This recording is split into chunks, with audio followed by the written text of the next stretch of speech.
that's what we're here for. Part 2. So yesterday or the day before, you deboned your turkey and you made a stock. You marinated or wet brined your turkey, and now you're here for the follow-up. You don't really have a choice, do you? You can't glue your turkey back together. Trust me, I've tried. It doesn't work out. So what we're going to do is we're going to take the turkey that we marinated and we're going to put it into our roasting pan, and then we're going to throw it in the oven. Now, since this is turkey pieces and not a whole turkey, you want to cook poultry pieces to 160 degrees internal temperature, whole turkeys 165.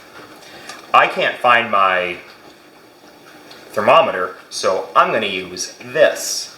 This is going to plug into the turkey, I'm going to plug it into the oven, and I'm going to tell the oven, make my turkey 160. Alright, so I got our turkey out the next day from the previous video, and I'm putting it in my roasting pan.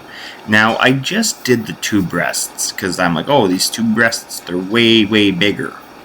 So I will put the dark meat in a little later, and it'll all work out the same. And you know what? It didn't quite work out the same. The breasts were done about 15 minutes earlier than the drums. So I would actually put the drumsticks in at the same time as the breasts. And if you can use a slightly bigger roasting pan so everything has a little more room, that'd be better. And then, you know, I would still wait about 10 minutes to add the thighs. Now, I did plug in the thermometer. I set up my oven according to its instructions, and I set it for, I wanted an internal temperature of 160. I got my potatoes cubed up for mashed, and I also have my stock on. Because remember, the whole turkey was, from start to finish, turkey was only in the oven for less than an hour and a half. We're going to baste it halfway through with a little bit of that stock that we got boiling. And now that my mashed potatoes have a full rolling boil, we can pour out some of that water. Off to the side also, getting the turkey out of the roasting pan. And we're actually going to deglaze that pan with some of the stock we made yesterday. So we're going to get that on the center burner. And we have the mashed potatoes just pushed off to the side. So let's get this into a pot. Let's get all the pan drippings into the pot, and that'll make up for a delicious gravy. And now let's use that stock, and let's get the center burner going, and let's get that pan deglazed. Yeah, so I have the potatoes just simmering, so that we can mash them pretty soon. Now you see how rich that color is?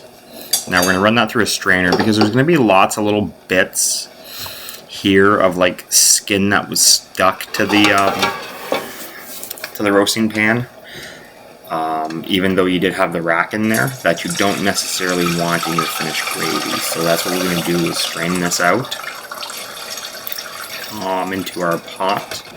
And now our potatoes, I got them drained and they're ready to be mashed. So I'm mashing them with my hand masher. That's how I like to do mashed potatoes. I don't like to just stick an immersion blender in there. But if you do, then you do you. It's not a big sin. Like, I don't mind it. I just like mashed, not whipped. And then we're gonna put some stock in there.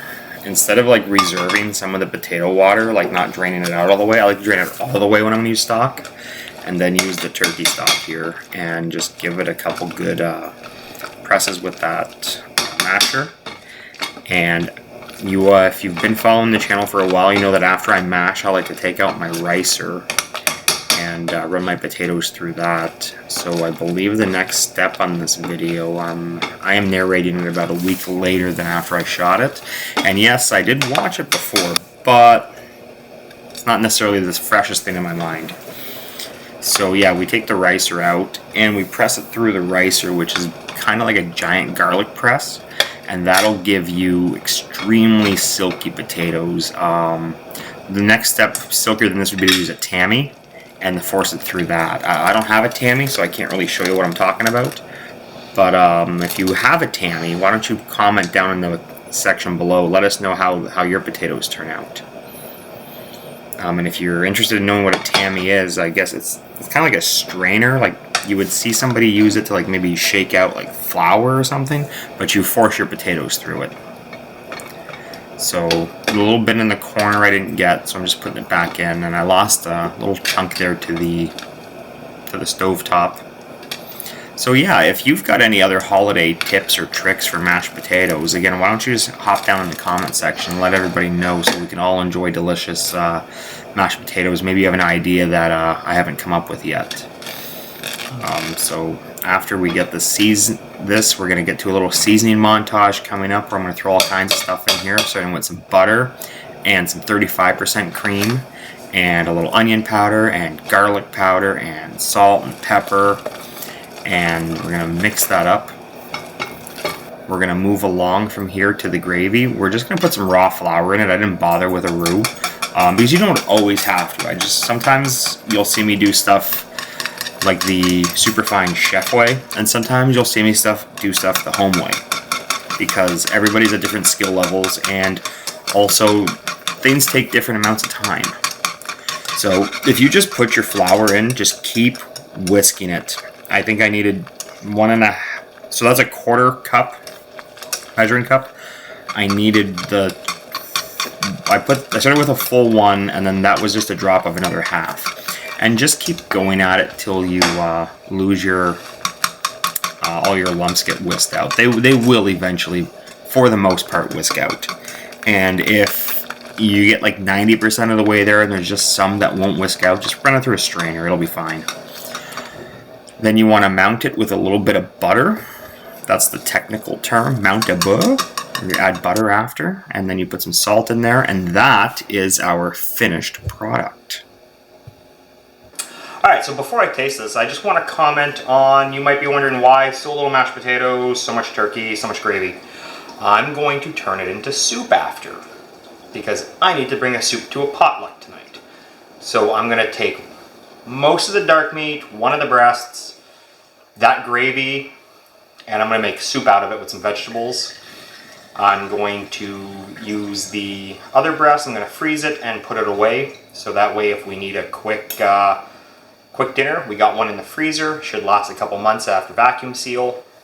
But let's taste this now.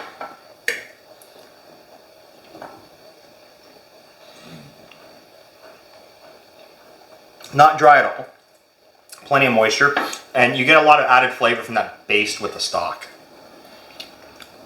Mashed potatoes are luxurious, velvety because of the ricer, and very rich. They also get a lot of Christmas flavor from the turkey stock. I'm not sure how else to describe it. And the dark meat,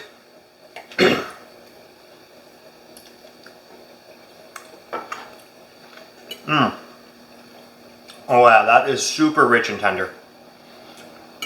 This is definitely a meal I'm having a hard time putting down. Now, if you want to see some stuffing made with the turkey stock or anything else for Christmas, just leave some comments down below. There's still time. I might be able to sneak out a short or something dealing with anything you ask. But in the meantime, I've been Chef James MacInnis, and thanks for visiting me in my kitchen.